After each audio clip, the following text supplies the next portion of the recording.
Good afternoon. Hi, everybody, and welcome to my pregnancy journey. And today is Thursday, and it's May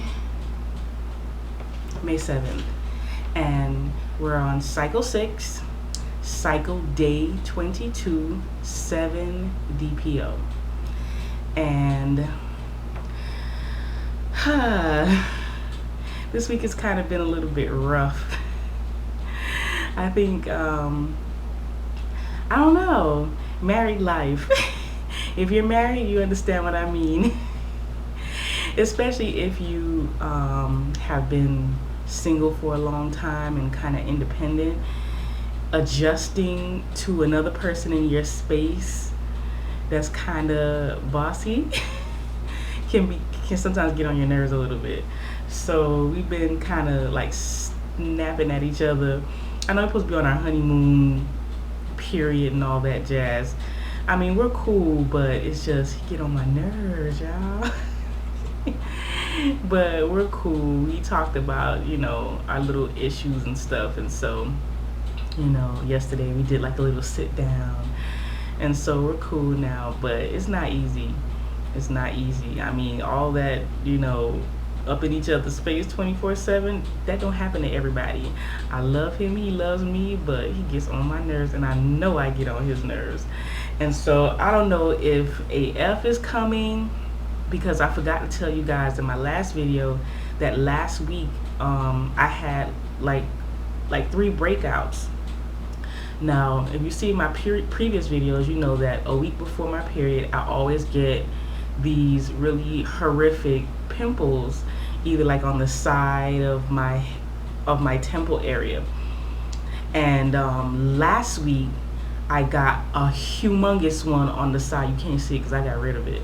I don't play about pimples because despite what anybody thinks, I don't play about my face. I love my face.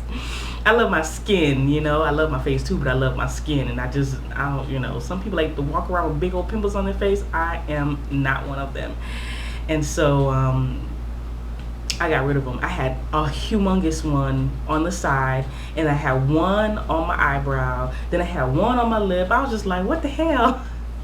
I just had like a pimple breakout, just ridiculous. And so I got rid of those. I got rid of them. And so as you can see, I don't know how clear this is, but I don't have any pimples. And so that happened last week, so I don't know. And so this week I've kind of been a little moody. Things that really don't bother me normally kind of like irritate me now. And so I'm just like, I'm just irritated, just like, shut up. And so I'm kind of like a little moody. And I've been having like upset stomach. Yesterday was terrible. I don't know what's going on. I had diarrhea all day long, just all day, going to the bathroom. It's like I couldn't even drink a cup of juice, a cup of water, anything that I put in my mouth. It just, 5 minutes later, I was running to the bathroom because it was just like, flowing out. So I don't know. I hope that means something. I don't know. This is my first time, so I don't know what's going on. We are in the middle of our 2-week wait. My expected period comes on cycle day 26, which is next Monday. So I'm really hoping that AF stays home and goes somewhere else. And I'm just hoping that she stayed home, because I need a break from her for a while. Say 9 months, 10 months. But I don't know what's going on. I've been having like upset stomach and been like really, really sleepy, just like completely and utterly exhausted. I take my husband to work in the morning. He has to be at work at 6:30 in the morning. And so I usually, when I come back home, I usually just go on ahead and do my videos or whatever I have to do, right away. And that's it. It didn't happen this morning. I went straight to sleep, and I woke up like 8:30. I got home like 6:38 because I usually drop him off like around 6:15 because we leave early. And he, like, since he's the boss, he's a supervisor. He likes to be there before his crew gets in, so he can terrorize them. Lord have mercy. I'm glad he ain't my boss, because he mean. All his coworkers was like, you have a wife? How you have a wife and you so mean? But anyway, that's him. But yeah, so I drop him off like around 6:15, and I get home, like I got home today around 6:38, and I just took off everything and just laid down, and I went into a deep sleep. Felt so good. I got up like at 8:30, just refreshed, and I don't know what came over me. I just started cleaning up, and so I went, washed clothes and everything. Oh yeah, let me tell you my good news. I got a job. Yay! I got a job. I can't believe it. It's just so, I've been talking about it because I wanted to, because being, staying at home is not for me, especially since I don't have any, have a whole lot to do, other than a few times in the week when I do clean and stuff. But how much can you really clean after two people, and we're not like messy people, and I'm kind of like a little anal, so my areas really never get really dirty, just a little dusty. So a friend of mine told me about this company. I won't mention it because we're in a public forum, and people are nuts. And I went online. Well, I Googled the company, went online, filled out their application, and uploaded my resume and cover letter and everything. And I did that. I think it was last Friday or Saturday I did that. And the lady called me yesterday. And so she was just like, well, when can you come for an interview? I was like, psh, I ain't doing nothing now. And she was like, well, I'll see you in an hour and a half. So, child, let me tell y'all something. Y'all never seen a person get up and shower and dress as quickly as I did. And I went there, and I didn't realize I had an appointment with the recruiter. And so I had to fill out. This company is no joke, child. They want to know all of your business in the last 7 years. How many places have you lived and stuff like that. I mean, I filled out 7 pages. Another application I had to fill out 7 pages. Then they made you do a typing test, and I bombed. They give you two tries, and I bombed the first one because I was just literally shaking because I haven't been on an interview of any kind in almost 8 years. And so because my previous job, I was at that job for almost 7 years, and I was working that job and another job, and when I got promoted, I just dropped one. And so I've been working since I was 16. So I've always been consistently employed. So being employed, and I can't talk. I was only unemployed for a month because I quit my my last job. April 13th was my last day. And so somebody tried to break in, child. My last day, I was like, thank the Lord I'm getting away from y'all, because it's crazy. So I was only unemployed for a little over a month, and I was kind of, a little anxious because, I wanted to save money, put, a nice little stack of money away because we're TTCing, and so I want to be extra prepared. And job-wise, I was looking for something specific. A job that I can do that pays decently, where I don't have to be on my feet for the time. I don't have to be on my feet for extended periods of time. I have a lunch break and break time and stuff like that, because when I do get pregnant, hopefully, I know this is my mom talking, I plan to work the entire time, only because I want to put away, because my husband pretty much, he pays all the bills and he takes care of everything. Whatever money that I make is considered surplus. So that surplusity, which I just made up, that word, will go in the bank so that, when I'm on maternity leave, we can pretty much be comfortable. And he just have to pay the bills like he normally does, and I'll have my little, change in the bank, looking real good. So that's the idea. And to pay for any baby expenses and stuff, because I'm not going, like some people, they wait until the very last minute to purchase stuff. No. As soon as I find out I'm pregnant, Every time I get paid, I'm gonna buy 2 packs of Pampers, 2 packs of wipes, and just stack up everything. So we don't have to worry about Pampers or anything of that nature for at least a year. And you can do it. You just have to pace yourself and stuff like that. So that's the plan. So back to that. I know I digress, but I just have so much to say and so much to tell you. My brain goes pew pew pew. Oh yeah, but y'all get it, I hope. So yeah, after I bombed the first typing test, and the second typing test, I just paced myself, and you had to type like a paragraph and stuff like that. And so I got through that. I got a 98%. I typed 25 words per minute. I didn't even know none of the stuff, but that's what the people told me according to the test. So I thought that was awesome. So when I handed in my test results and stuff, the lady's like, "Oh, why didn't you tell me you had a interview?" I said, "Well, I didn't know." As soon as I got there, they was just like, "Fill out this, fill out that, do this, do that." So it's just And the recruiter, she was really, really impressed with my resume because I've been a supervisor for 2 major companies for I guess you can say for almost 11 years.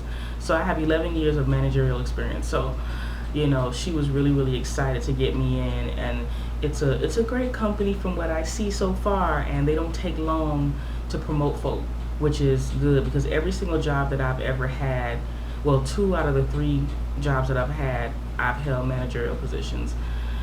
And so that's always, a goal of mine to always be in management because, I'm one of those people that just don't, I'm not satisfied with just the minimum. I'm always have to improve myself. And so if it's somewhere where I can grow and I have longevity, so that's another thing that impressed them, will impress her.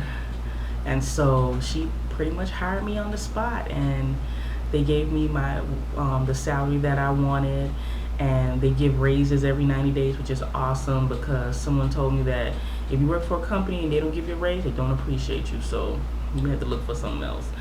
And so I'm really excited because my last job I was working in the restaurant industry, and it was just, I hated it because I'm such a girly girl. I like to do my nails, I like to do my hair, and I just hated having to take my nail polish off when I go to work because we couldn't have it. So this job, I can, I have a little cubicle, and I can dress, nice, and have my hair done up and my nails and stuff, and just look like somebody. I hate wearing uniforms. So I start on Monday, hallelujah, so I can get through this whole week and prepare my husband because I'm working second shift. That's the only kind of messed up part about it. But while I'm in training, I'll be working Monday through Friday. So for the first 5 weeks, I'll be working. I'll have the weekends off, and then after the training, and they throw me to the wolves, then I'll be working Tuesday through Saturday. So, and I'll have Sundays and Mondays off, which is kind of good too because we do church, and then we can do like a big family day and between my husband and I, and hang out and have a good time and stuff like that. So yeah, I'm really excited to start working. I'm just excited to interact with people other than my 2 crazy cats. I'm gonna introduce y'all to them next week. Charlie and Sam, aka Bad and Worse. He's so bad. But yeah, so I'm excited to start working. So yeah, other than that, I'm pretty cool. I mean, today hasn't been really bad as far as diarrhea is concerned. That's over, thank the Lord. I don't even know what brought that on. I don't really have much of an upset stomach because yesterday I didn't even really eat half my dinner. I had to put it away. I ate some of it and I just put the rest away because I just couldn't deal with it. It's just too much. It wasn't too much. It's just like my stomach was just acting up. I just drank my apple juice and I just put it away. So I'm gonna heat it up after I finish this video. I'm hungry. So yeah, I've been reading my book that I got for 75 cents at the thrift store what to expect when you're expecting. And it's the first few pages are extremely informative. It pretty much tells you what to do preconception wise. And so I was reading that when you're about to conceive, which I see a lot of people on YouTube, a lot of TTCers are doing, they have a preconception visit with their OB. In my case, since I no longer have the insurance that I had because of, I no longer work at my previous job, I have to wait 90 days at my new job for the insurance to kick in. And then since I have the better job, the better paying job, well, I won't say better paying. I'm going to be working more hours, so I'm going to be pretty much making more money, and plus I get to make commission as well. So I kind of sort of will have like a better paying job. I'm going to put my husband on my health insurance when my probationary period is over. So once that's over and done, I'm going to schedule a preconception visit if I am not pregnant in the next 90 days. If I'm not pregnant already, I'm going to go ahead and do that. And just to make sure everything is straight and everything is fine. Yeah, because you never know. A lot of times we think that we're all good, and we may have like a small issue that won't really take much to correct. So that's the plan. So after my 90-day period is up, I'm going to go ahead and schedule that, get that taken care of, and then I will inform you guys. Of course, I'm going to give y'all an update, let y'all know what took place there. But the book is extremely informative. It pretty much tells you what you have, what options you have as far as choosing a doctor, a midwife, how to take care of yourself before you decide to, what things you need to cut out and or eliminate from your life in order to start the journey. And so it's not just about pregnancy week by week. It really does. The first chapter, I think it's an older version. I got this is an older version of this book, but it pretty much gives you information on how to start planning and what steps to take and what you need to do. And so I am really, really leaning towards a midwife, because I want to have as natural a process as possible. But I'm kind of on the fence about midwife and having an OB, because just, every pregnancy isn't perfect. And I want to be in a good position where it won't be, if I need a C-section or whatever the case may be, God forbid, that it won't be too much of a hassle. But like I said, I am on the fence about certain things. But finances wise, I'm really leaning towards getting a midwife, because you're not just a number or a patient, just a random patient. You get prenatal care, postnatal care, which I think is important. It's like after you have the baby, the doctor just shoves you to the side and on to the next. You know what I mean? With a midwife, they seem like they take time and they come and visit you and stuff like that. So I don't know, but these are some things that you guys really should take into consideration, because a lot of times once you do conceive, you're just like in a oh my god, you're like in a mad dash. It's like you don't really, you have to have things in place. I'm such a planner. I know it's kind of bad, but it's good to have an idea of what path you want to go to when you're in this journey, because you're so excited and you're trying to figure out what the next steps are. A lot of times you kind of lose sight and lose focus of, you don't make clear decisions on what you should do. So I think all of us should really sit down before that stick turns blue or we get the 2 lines or whatnot, and really think about if you money wise, how you want to do it. Do you still want to go back to work? Think about every single thing that you need to think about, so that when the time comes, it may not go according to plan, but at least you have a decent synapses of where you want to go. So anyway, y'all pray for me for the rest of this week and this weekend. Pray that AF does not come. And I will see you guys on Monday. God's willing, life lasts. And to all my new subscribers, hey y'all. And welcome to my journey. And God bless all of you. Those who are, doing the IVF or BDing, the like all of us rest of us folks are doing, whatever method, you are doing to TTC, I wish you all the best. And for those who are on this, counting this cycle, on not too far ahead or behind me, let's get it. And I guess I'll see y'all next time. I talk too much, y'all, but y'all don't mind, right? All right. Peace, y'all. I'll see y'all next week. Bye.